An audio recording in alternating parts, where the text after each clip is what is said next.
আসসালামু আলাইকুম ওরহমতুল্লাহ। এ পর্বে আমাদের আলোচনা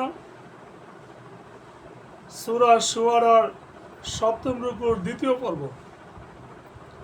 আলহামদুলিল্লাহ ওয়াসসালাতু ওয়াসসালাম আলা রাসূলিল্লাহ ওয়া আলা আলিহি ওয়া সাহবিহি আজমাইন, আম্মা বাদ। আউযু বিল্লাহি মিনাশ শাইতানির রাজিম। বিসমিল্লাহির রহমানির রহিম।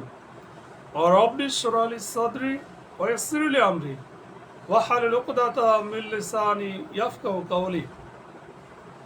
আয়াত 123। এরশাদ হচ্ছে, কাযযাবাত আদুল মুরসালিন। কাযযাবাত মিথ্যারোপ করেছিল, অস্বীকার করেছিল আদ জাতি রাসূলদেরকে। আর আমরা জানি যে আদ জাতির উপর যে নবীকে আল্লাহ তাআলা প্রেরণ করেছেন তিনি হচ্ছে নবী হুদ আলাইহিস সালাম। অর্থাৎ এই আদ হলো তাদের প্রপিতামহের নাম, যার নামে জাতির নাম পড়ে গেছে। বলা হচ্ছে, ইয ক্বালা লাহুম আকুহুম হুদুন, যে স্মরণ করুন যখন তাদের ভাই হুদ তাদেরকে বলেছিল, আলা তাত্তাকুন, তোমরা কি আল্লাহকে ভয় করবে না। এখানে হুদ আলাইহিস সালামকেও আদ জাতির ভাই বলা হয়েছে, কারণ প্রত্যেক নবী সেই জাতির একজন সদস্য হয়ে থাকেন, যাদের নিকট তাকে নবী হিসাবে পাঠানো হয়। আর সেই কারণেই তাকে নবী হুদ আলাইহিস সালামকে তাদের ভাই বলে অভিহিত করা হয়েছে।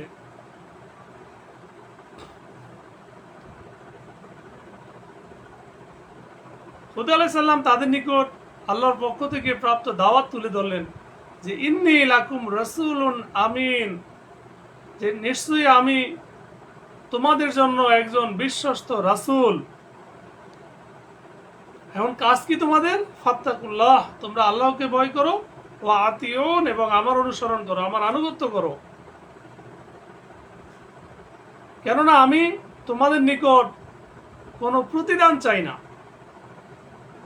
আমার প্রতিদান তো বিশ্বজগতের প্রতিপালকের নিকট। হুদ আলাইহিস সালাম আরো বলেছেন তার জাতিকে, তোমরা কি প্রতিটি উচ্চ স্থানে স্তম্ভ নির্মাণ করছো? নিরর্থক। তার মানে এই আদ জাতি উঁচু উঁচু স্থানে অনর্থক স্তম্ভ, বিল্ডিং তৈরি করত পাথর দিয়ে।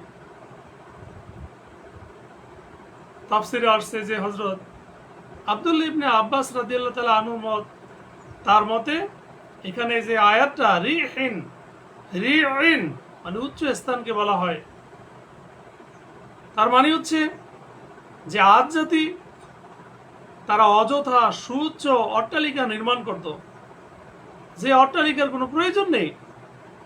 আর এটা নির্মাণ করত তারা গর্ব অহংকার করার জন্য। তারা বিশেষ করে উঁচু ভূমি, উঁচু টিলা, পাহাড়, এগুলোতে ইমারত নির্মাণ করত, উঁচু উঁচু দালান নির্মাণ করত। হুদ আলাইহিস সালাম আরো বললেন, আর তোমরা প্রাসাদ সমূহ নির্মাণ করছো যেন তোমরা স্থায়ী হবে, মানে এমন ভাবে তোমরা বড় বড় মজবুত প্রাসাদ নির্মাণ করতেছো, মনে হয় তোমরা সেখানে চিরস্থায়ী ভাবে বসবাস করবে, তোমাদের মরণ নেই, তোমরা এটি ভাবতেছো। আর যখন তোমরা আঘাত হানো তখন আঘাত হেনে থাকো স্বেচ্ছাচারী হয়ে। তার মানে এখানে আদ জাতির অত্যাচার, কঠোরতা ও শক্তিমত্তার প্রতি ইঙ্গিত করা হয়েছে। তারা দুর্বলদের আঘাত করত, অত্যাচার করত, সেই বিষয়টা এখানে তুলে ধরা হয়েছে। সুতরাং ফাত্তাকুল্লাহ, তোমরা আল্লাহকে ভয় করো, ওয়া আতিউন, আর তোমরা আমার আনুগত্য করো।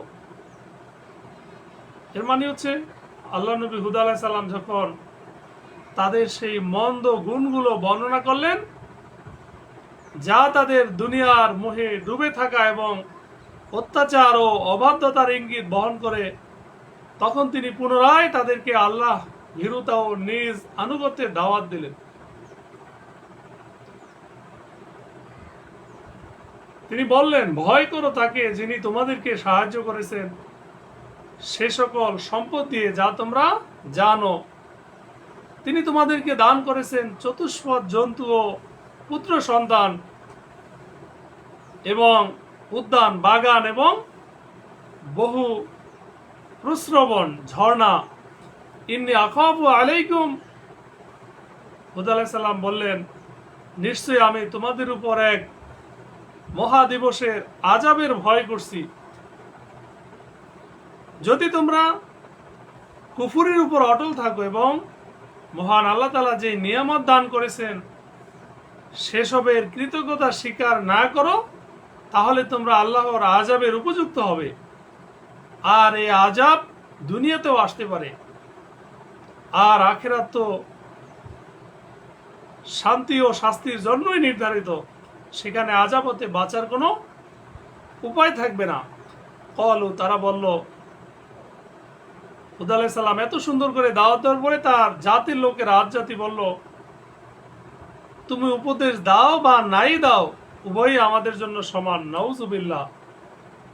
ইন হাযা ইল্লা খুলুকুল আউয়ালিন। তারা বলল, এটা তো পূর্ববর্তী লোকদের অভ্যাস ছাড়া আর কিছুই না, এটা তাদের চরিত্র। অর্থাৎ এ তো ওই কথাই যা পূর্বের লোকেরাও বলতো, যে আমরা যেই ধর্ম রীতিনীতির উপর কায়েম আছি তাতে আমাদের পূর্বপুরুষরাও কায়েম ছিল, আর আমাদেরকে শাস্তি দেওয়া হবে না। নাউজুবিল্লাহ। তারা এভাবে কথা বললো যে আমাদেরকে শাস্তি দেওয়া হবে না। তার মানে হচ্ছে যখন তারা এই কথা প্রকাশ করলো যে আমরা বাপ দাদার ধর্ম ছাড়ব না, যার মধ্যে পরকালের অস্বীকৃতিও শামিল, সেজন্য তারা আযাবে গ্রেপ্তার হওয়ার কথাও অস্বীকার করলো। কারণ আল্লাহর আযাবের ভয় তাদের থাকে যারা আল্লাহকে মান্য করে ও পরকালের জীবনকে স্বীকার ও বিশ্বাস করে। আয়াত 139। সুতরাং তারা তার প্রতি মিথ্যারোপ করলো, হুদ আলাইহিস সালামের প্রতি, এবং হুদ আলাইহিস সালামের যে আনিত দাওয়াত, এই দাওয়াতের প্রতি মিথ্যারোপ করলো। আল্লাহ বলেন, ফলে আমরা তাদেরকে ধ্বংস করে দিলাম। এতে অবশ্যই নিদর্শন আছে, শিক্ষা আছে তাদের এই জাতির এই আচরণ থেকে, কিন্তু তাদের অধিকাংশই মুমিন নয়। তার মানে আল্লাহ তাআলা বলেছেন যে তারা তাদের নবী হুদ আলাইহিস সালামের উপর মিথ্যারোপ করেছিল, ফলে আল্লাহ তাআলা তাদেরকে ধ্বংস করে দিয়েছিলেন। তাদের এই ধ্বংসের কাহিনী অন্যান্য সূরাতেও আসছে। তো সম্মানিত শুধু এখানে আরো কিছু বিষয় আছে, যে ওই জাতি নিজেদেরকে অহংকার করে বলতো যে আমাদের থেকে শক্তিশালী আর কে আছে, কিন্তু যখন ওই জাতি কুফরির রাস্তা ত্যাগ করে ইমানের রাস্তা অবলম্বন করলো না, তখন মহান আল্লাহ তাআলা এক কঠিন ঝড় তাদের উপর প্রেরণ করলেন, যা অবিরত একটানা 7 রাত 8 দিন তাদের উপর বয়ে গিয়েছিল। এই ঝড় এক একটি মানুষকে উপরে তুলে মাটির উপর আশ্রয় দিয়েছিল, অর্থাৎ আশ্রয়তে আশ্রয়তে মারে ফেলছেন আল্লাহ তাআলা এদেরকে, যার কারণে তাদের মাথা চূর্ণ বিচূর্ণ হয়ে মগজ বের হয়ে গিয়েছিল, এবং তাদের লাশগুলি বিনা মাথায় এমন ভাবে মাটির উপর পড়েছিল যেন তা খেজুরের সারশূন্য কাণ্ড। তারা পাহাড় কেটে পাহাড়ের গুহায় বিশাল বিশাল প্রাসাদ তৈরি করেছিল, পানির জন্য গভীর কূপ খনন করেছিল, এবং বহু বাগানের মালিক ছিল তারা। কিন্তু যখন আল্লাহর আযাব এসে পৌঁছলো, তখন এই সমস্ত জিনিস তাদের কোনোই কাজে এলো না, আর তা তাদেরকে পৃথিবী হতে নিশ্চিহ্ন করে ছাড়লো।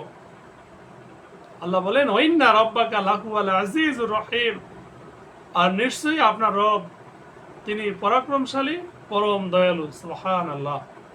আল্লাহ তাআলা আমাদের সঠিক বুঝ দান করুক, আমিন। আখির দাওয়ানা আনিল হামদুলিল্লাহি রাব্বিল আলামিন।